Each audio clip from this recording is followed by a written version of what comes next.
सभामा आसीन सम्पूर्ण अतिथिगण विद्यालयका प्रमुख र अन्य मेरा सहकर्मी शिक्षक साथीहरू लगायत आज आकर्षणको रूपमा रहेका कक्षा 10 का भाइ बहिनीहरू जो हामीसँगै यही विद्यालयमा अध्ययन गरेर अब आगामी चरणमा यो 10 वर्ष पार गरेर गइरहेका छन् तिनीहरूलाई बधाई तथा शुभकामना कार्यक्रम हामीले आयोजना गरेका छौँ। विदाई भन्दा पनि म चाहिँ सम्पूर्ण विद्यार्थी भाइ बहिनीहरूलाई शुभकामना दिन चाहन्छु। 7 बजेदेखि उनीहरूको एसईको परीक्षा आइरहेको छ। त्यो परीक्षा माध्यमले राम्रो उत्कृष्ट अङ्क ल्याउने छु र विगतमा पनि हाम्रो विद्यालयले यो धनकुटा नगरपालिकाभित्र धेरै राम्रो गरेको थियो। धनकुटा नगरपालिकाभित्र नै हाम्रो विद्यालयले उत्कृष्ट धेरैजना विद्यार्थीहरू पास गर्न सफल भएको थियो। यो नामलाई यो विद्यालयको नामलाई तिमीहरूले पनि कायम राख्नेछौ भन्ने हामीले विद्यालयको तर्फबाट अपेक्षा पनि राखेका छौँ। र विशेषतः गणित र विज्ञान पढाउने शिक्षक भएको नाताले पनि म तिमीहरूलाई के आग्रह गर्न चाहन्छु भने यो आउन लागेको एसई परीक्षालाई हामीले अहिले धेरै त्यस्तो केही कुरा लाग्नु छैन। विद्यार्थी भाइ बहिनीले जो अब यहाँबाट लगायो भने त्यसका केही त्यसो भएकोले सम्झना अनि मायाले चाहिँ एउटा गजल चाहिँ मैले तयार पारेको छु। यो गजललाई चाहिँ सबैजनालाई सुनिदिनु होला। यसको शीर्षक रहेको छ चाहिँ प्रिय मित्र। सुरु गरेँ मैले। विदाईका पलहरू कहाँ मिठो हुन्छ, विदाईका पलहरू कहाँ मिठो हुन्छ, सम्झिए जति मनले उति मन हुन्छ, सम्झिए जति मनले उति मन हुन्छ। छुट्टिनु हो नि त विदाई टाढा हुनु हो, छुट्टिनु हो नि त विदाई टाढा हुनु हो। वाह वाह भन्दैन त कसैले।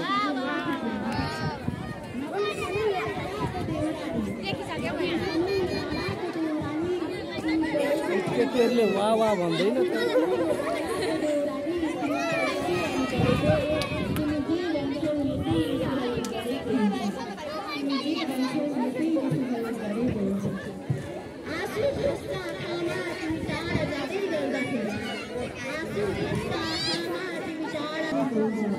विदाईका पलहरू कहाँ मिठो हुन्छ, सम्झियो जति मनले उति मन हुन्छ। धन्यवाद।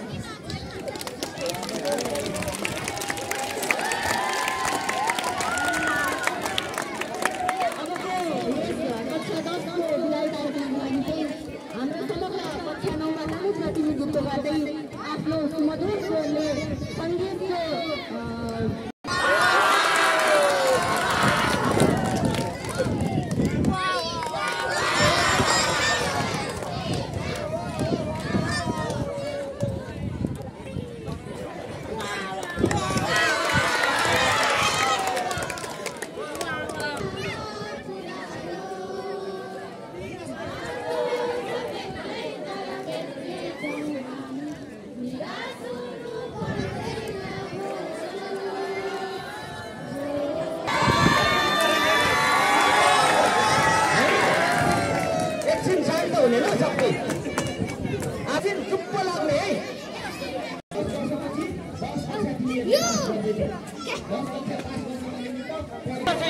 उच्च शिक्षा हासिल गर्नको निमित्त तिमीहरूको एउटा फलामे एउटा गेटमा तिमीहरू एउटा सङ्घारमा आइपुगेको छौ।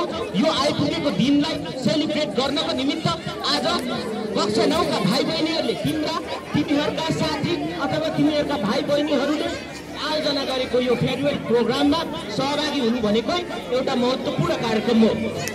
यो कार्यक्रममा म तिमीहरू नै भनेर सम्बोधन गरेर अन्यथा नलिनु होला भाइ बहिनीहरू। 11-12 कक्षा छ, टाढा धेरै टाढा पनि जानु पर्दैन। फेरि भेट्ने कार्यक्रमहरू हुन सक्छन्, तथापि पनि भोलि एसटी दिँदै गर्दाखेरि को कति सफल हुने, को कति असफल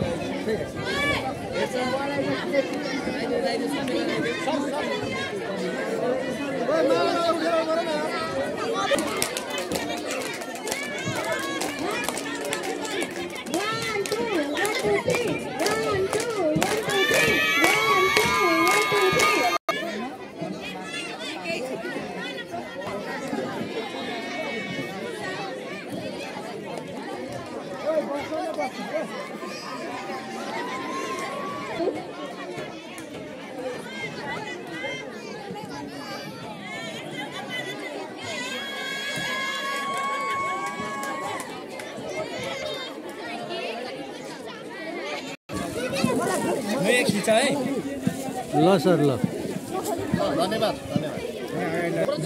देखाऊ त त्यो मलाई पुगेन देखाऊ त त्यो यता देखाऊ त त्यो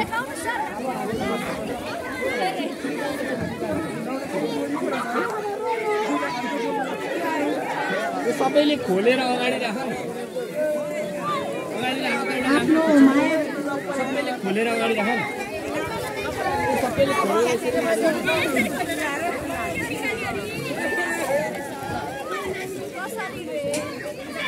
दिदी त त्यो देखाऊ न हो नदेखाऊ न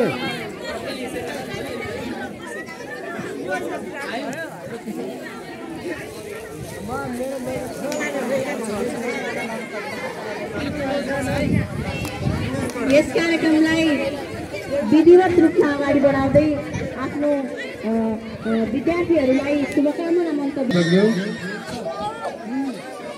विद्यालय हुने भएको हुनाले कक्षा 10 को परीक्षा छ। विगतमा जस्तो 10 कक्षा जसरी